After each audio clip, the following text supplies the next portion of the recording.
Speaking 1. Please listen carefully. If you could live abroad, where would you go? Explain why you would go there. Include details and examples to support your explanation.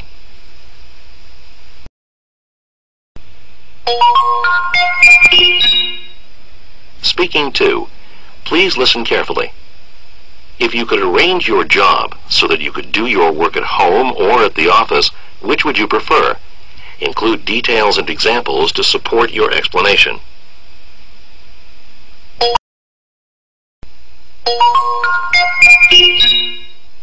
Speaking 3. Please listen carefully. The education faculty at Metro University has extended the application deadline for the Bachelor of Education program. Read the announcement about the Bachelor of Education application extension from the education faculty. You will have 45 seconds to read the announcement. Begin reading now. Now listen to 2 students as they discuss the announcement. Script Speaking 3. Have you seen the notice that the application deadline for B.Ed has been extended? Yes, and am I ever relieved. I really wanted to apply to the program, but I thought I missed the deadline. Me too, and I have to finish preparing my application. The extension gives me the time to get the registration fee together. It's a good thing you reminded me. I'd better make sure I include a check. Between end-of-term exams and extra hours at work, I would not have had time to write the application essay. Those essays are an important part of the entrance qualification. I wonder if the new deadline will delay our acceptance letters. Or our student loans, for that matter. But I don't think it will affect them because all the other registration dates are staying the same. True. It did say that the applications would be evaluated until the course is full.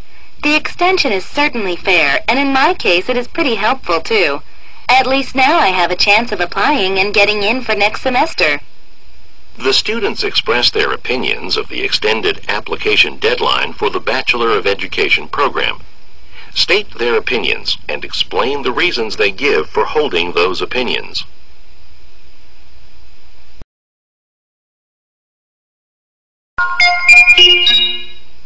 Speaking 4. Please listen carefully. Now read the passage about the liar paradox and liar sentence. You have 45 seconds to read the passage. Begin reading now.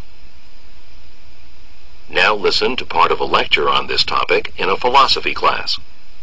Script Speaking 4. Right, let's continue our philosophical discussion about the liar paradox. In 6 BC, a philosopher from Crete named Epimenides was completely and utterly unhappy with his fellow citizens and exclaimed, "All Cretans are liars." This was interesting to say the least because he was a Cretan. If Epimenides' statement is true, then he is a liar, which makes his statement false. What we're left with is a contradiction. Philosophers have never fully agreed on the way out of the trouble despite 2,300 years of trying. The mystery is in the liar paradox. It is simply impossible to solve the liar paradox because it directly attacks our way of reasoning. Before we started to figure out if Epimenides' statement, "all Cretans are liars," is true or not, we could easily understand what he meant. We knew for sure that he was quite dissatisfied with the Cretans, didn't we? Now, after trying to figure out what it meant, the statement became meaningless. What happened to Epimenides' frustration? Can we say that it did not exist at all because his statement did not make sense? People tend to believe that finding a logical explanation of the world is the goal of learning philosophy. People tend to believe that they can decipher the world through reason and a series of logic. However, the liar paradox points out an important aspect in life. The more we think, the more we might lose grip on reality. Maybe it is time to look at the forest instead of the trees, sometimes taking time to learn how not to think too much. The reading passage and the listening passage are about the liar paradox. Explain how the professor describes the complicated liar paradox.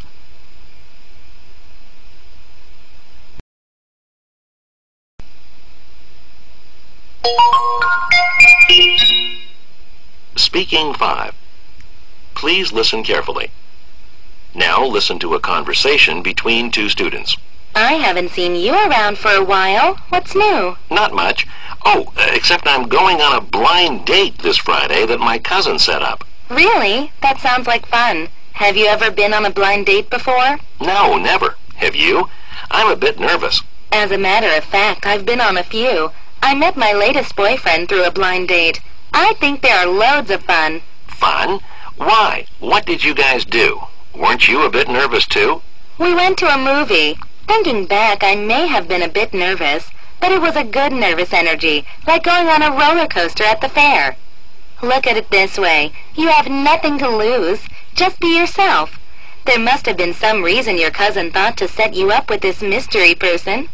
Anyway, have you thought about what to wear? We're going to a movie, and then we're meeting up with my cousin and his girlfriend for a late dinner.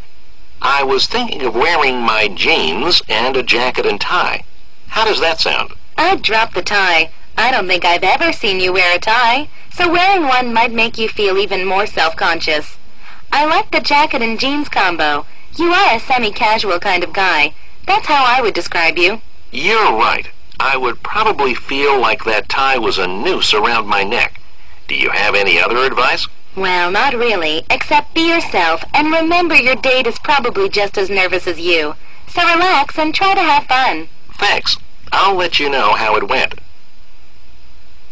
The students discuss a problem that the male student has.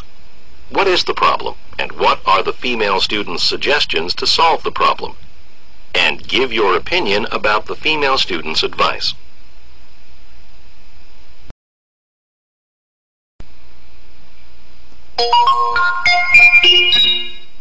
Speaking 6. Please listen carefully. Now listen to part of a lecture in a geography class.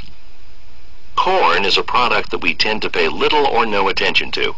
It's just there. However, when you realize the realities of the corn crop, then it can be understood just how important it is to the American agriculture market. In fact, the annual corn crop is bigger than the combination of the country's wheat, rice, and other small grain crops. Corn is a hardy, prolific crop, and this is probably the reason why it is the basic crop.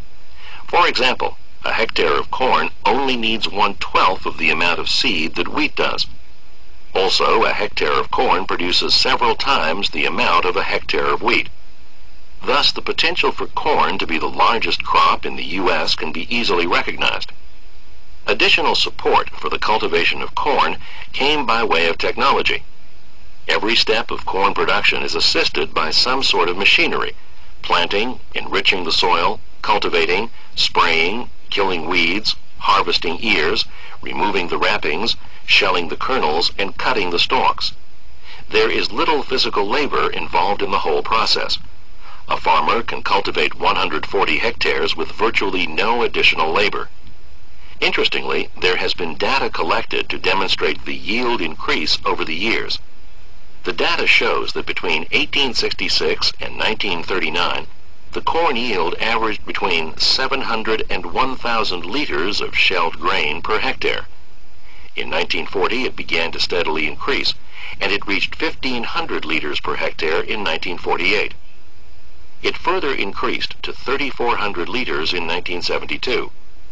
Realistically, it was probably improved technology and increased use of technology that accounts for some of this. It is hardly surprising, knowing the information, that 2 out of 3 farmers are involved in cultivating corn. The professor explains how corn is important in the American agriculture. Summarize his explanation.